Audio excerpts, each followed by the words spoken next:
It's kind of weird because Jake Paul is extremely bigger than Tank, and I mean, but with it being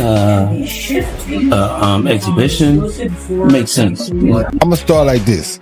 First of all, if you're a boxer and you're not taking note or notice of what Jake Paul is doing, you're worried about criticizing his boxing skills, then you're the fool. Jake Paul versus Tank Davis. They just announced the fight. What's your instant reaction to that? I don't know what's going to happen with a 135-pounder going up against a 200-pounder. I think it's not a real fight. Jake just too big. When YouTuber-turned boxer Jake Paul and pound-for-pound star Gervonta Tank Davis finally step into the ring, even boxing legends are weighing in with their predictions. Davis brings knockout power, speed, and experience against top opponents. Paul, meanwhile, carries the spotlight of public attention and a history of surprising critics. Many believe Davis will control the fight with his precision and movement, but others point to Paul's height, reach, and ability to defy expectations as reasons this could become the year's biggest upset. You know what? Fair play. If he does go out and fight Anthony Joshua, which I wouldn't advise because that would be extremely dangerous, then fair play if he was to do that. And all the critics and people like myself would have to shut the hell up, because I always said he's looking for fights that were manufactured, looking for fights that were predetermined. And by that, I don't mean fake fights. I don't mean fixed fights. I mean fights where the odds are so stacked in his favor that of course he's going to win. And of course, we see this. The latest match that's going to go down November 14th at the State Farm Arena in Atlanta, Georgia. Jake Paul is taking on, you've seen it by now, Gervonta Tank Davis.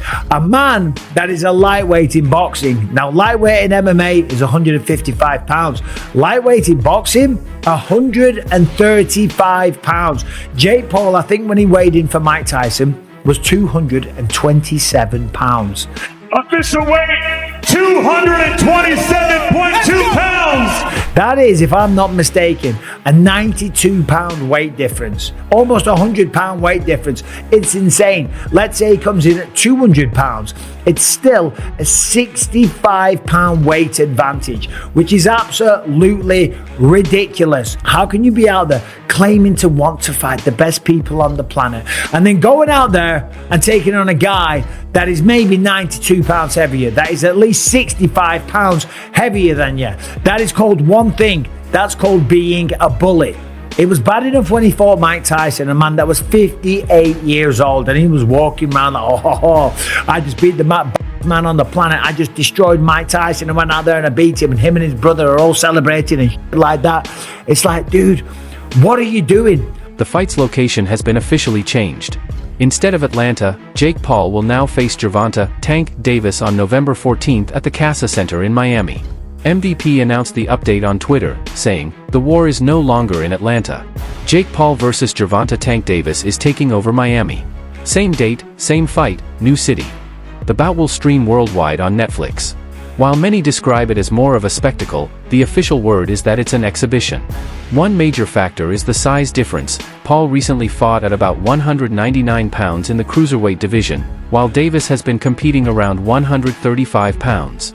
Because of that gap, Davis's WBA lightweight title will not be on the line. Boxing fans are losing their minds over this Jake Paul versus Tank Davis fight. And honestly, can you blame them? Why would Tank agree to this? I mean, look at the graphics. Jake is 6'1", 199 pounds with a 6'4" wingspan. Tank, 5'5", 133 pounds, a 5'7" wingspan. Tank fighting me would be a fairer matchup. We're basically the same size. And you wonder why fans think Jake's fights are rigged? Because every time we see some nonsense like this, it feels like WWE with boxing gloves. Here's the kicker though. Jake threatened to sue anyone who calls his fights rigged. Yeah, you know, the same guy who preaches freedom of speech now wants to ban opinions. After that clown show with Mike Tyson that left everyone scratching their heads. Maybe, and I'm just throwing it out there, if your own management company wasn't promoting and sponsoring your fights, fans might actually believe what they're watching. Until then, don't be mad that people are skeptical. Be mad that your boxing career looks more like a scripted reality TV show.